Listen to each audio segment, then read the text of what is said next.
ఓం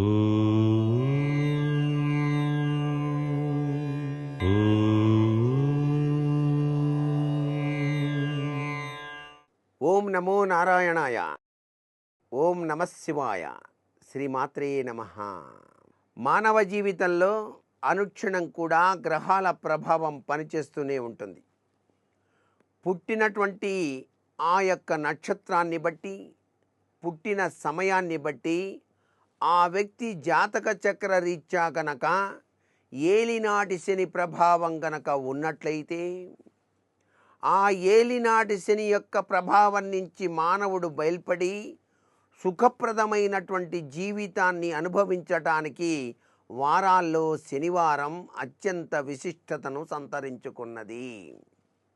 ఈ శనివారం నాడు ఎవరైతే గోమాతను పూజ చేసి ఆ ఆవుకు గనక నువ్వులు బెల్లము కలిపి ఉండగా చేసి శ్రీ మహాలక్ష్మీదేవిని మనసులో తలుచుకొని నమశివాయ అనే పంచాక్షరీ మంత్రాన్ని జపిస్తూ ఆ గోమాతకు గనక అలా తినిపిస్తారో వారికి జన్మాంతరాల రీత్యా ఈ జన్మలో పట్టినటువంటి శని రీత్యా సంభవించేటువంటి ఉపద్రవాల నుంచి బయల్పడి చక్కటి జీవితాన్ని పొందటానికి ఆస్కారం ఎంతైనా ఉంటుంది. ఈ శనివార వ్రతంలో దాగిన పరమార్థం.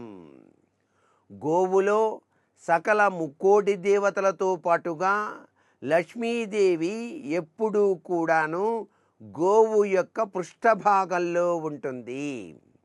ఆ పృష్ఠభాగం నుంచి వచ్చినటువంటి గోవు యొక్క పేడను మీ ఇంట వాయువ్య మూలలో గనక ఒక చిన్న ఇంత తీసుకొని గనక ఉంచి దానిపైన గనక నీళ్లు చల్లినట్లయితే శని దోషమున్నా కూడాను పటాపంచలైపోతుంది. కుటుంబ కలహాలన్నీ కూడా పటాపంచలైపోతాయి. ఇంత గొప్ప విశేషం కేవలం ఆవు నుంచి మనకు సంభవించేటువంటి విశిష్ట లక్షణాల వెనకాల దాగిన పరమార్థ లక్షణమే కాక శని దోష నివృత్తికి కూడా ఈ గోమాత సహకరిస్తోంది కదా.